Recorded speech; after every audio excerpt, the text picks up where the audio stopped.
OpenAI says its rogue AI tried to hack other companies than just Hugging Face. This is but one of several stories that's going to cover today's discussion, which is to talk about OpenAI's negligence and how they, as well as Anthropic, might accidentally, or if you're being paranoid, on purpose, lead to Orwellian levels of restrictions for these AI models, which is only going to hurt the average person like me and you.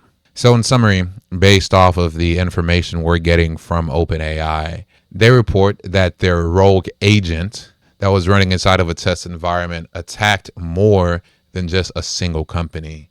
They reported that the agent found logins online, which allowed it to access 4 separate unnamed services.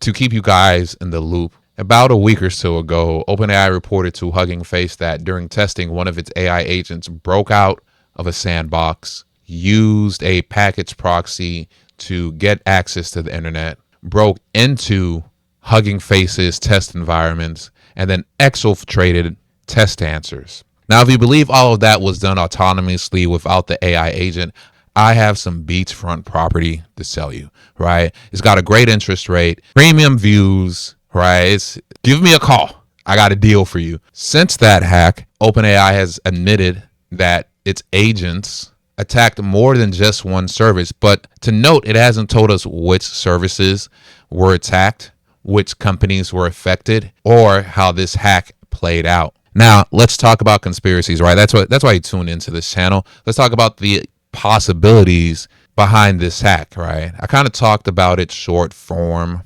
in my shorts, but the shorts are a poor platform to talk about such a complex subject. The first possibility is that OpenAI is that incompetent. My father used to tell me, don't blame to malice what can often be explained away by sheer stupidity. But he also told me that I should treat everybody equally and as if our intelligence levels were the same. As I've gotten older, I realized one piece of that advice is untrue. Everybody's intelligence is not the same. I struggle with this fact. Could the people building one of the most advanced pieces of technology on Earth also not know how to secure a network, a virtual machine, their own hosted service? The notion of that seems difficult for me to comprehend, right? The second alternative is that this was a marketing stunt that went far beyond what OpenAI anticipated, right? Maybe they thought they could hack into Hugging Face, get the answers, and show off their AI's capabilities. They reviewed the logs and they're like, oh, it did more than hack into Hugging Face. It did a lot more. We might be in trouble, boys. The third possibility is OpenAI was well aware of what they were doing, right? They were more than willing to remove the guardrails and safety checks around their model. They were more than willing to direct it and aim it at other services. They were more than happy to extract confidential information and bring it back home because it benefits them. And it doesn't just benefit them as far as getting access to private information they otherwise wouldn't have access to. It benefits them because it allows them to legally posture and push for regulations on these AI models. This brings us to our second story. Workers at leading AI companies call for a slowdown in AI development. Remember, just a few minutes ago, we were talking about how Sam Altman and OpenAI let an AI model run unfettered, unblocked, uncontrolled, unmonitored on the internet, and it hacked 4 different websites. And now the exact same people are calling for slowdowns in AI. Effectively, they're trying to pull the ladder up after them, right? Sam Altman and these other corporations have realized that these large language models can be trained by other companies and they can be made just as effective at the models they're serving. And all of a sudden, they're nervous. For the first time, these companies are going to have to face competition. And not only are they going to have to face competition, they're going to have to face competition and make a profit and pay back the hundreds of billions of dollars that they owe lenders. So if I was in their shoes and I owed $100 billion, of course, I feel a little nervous. What doesn't help is that their concerns are somewhat valid, to realize the AI's potential industry, government, and society at large may need the option to buy some time to address emerging risks. I hate to say this, but I have to agree with Sam Altman here.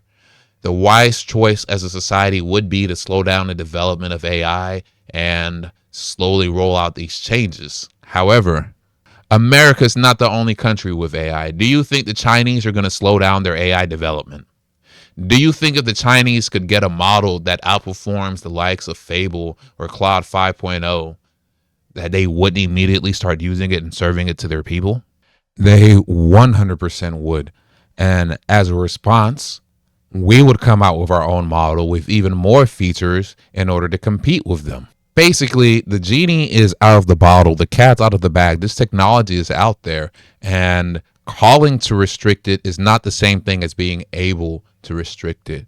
I think this is security theater by Sam Altman. He realized he just made a big boo-boo, right? Maybe the legal or federal implications of his model hacking for other websites or for other companies is finally starting to settle in. And he's like, SpaghettiOs. Right? I don't think that's. Hopefully, he's not saying that in his head. Could you imagine? Could you imagine the CEO of one of the world's leading AI companies going, SpaghettiOs, because his model escaped and he has to take accountability? Major AI companies are reportedly shredding millions of books in order to teach their AI models. After a recent court case where it was ruled that the AI companies could in fact use books to train their models, but they had to be physical media and that they could not just copy or pirate digital books from the internet and feed it into the models. The AI companies have been engaging in a strategy where they buy or purchase physical media and then scan that physical media into a digital format in order to convert it and train their model. They have to do one additional step in order for everything to be legal. Anthropic paid a $1.5 billion tax in order to lose that ruling.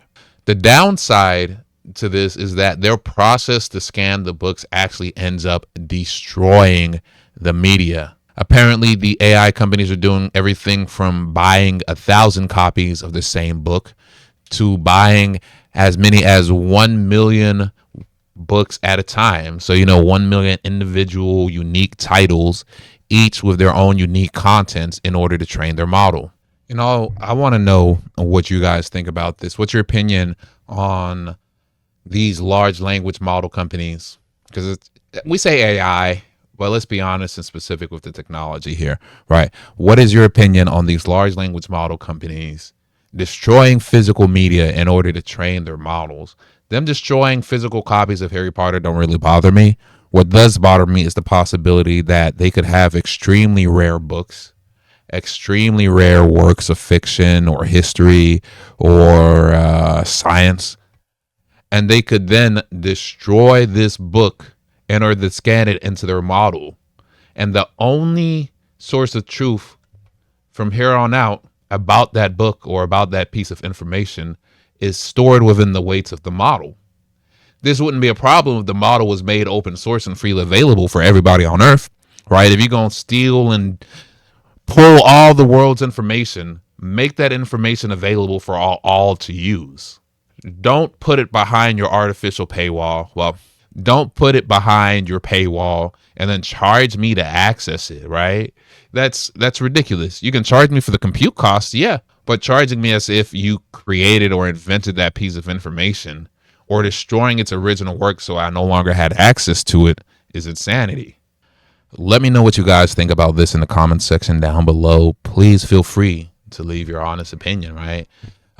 Both about this book destruction story as well as OpenAI's rogue AI, and then their statements to the government claiming about how they wanted AI safety. Of course, I want AI safety after my AI just escaped, right? What am I going to say? I don't want AI safety? Then they're really going to lock my shit down. Come on, get the fuck out of here. Anyways, if you guys enjoy this content, please go ahead and hit the like button and subscribe either here on YouTube or on TikTok, where I occasionally do short form content. Thanks for watching and stay blessed.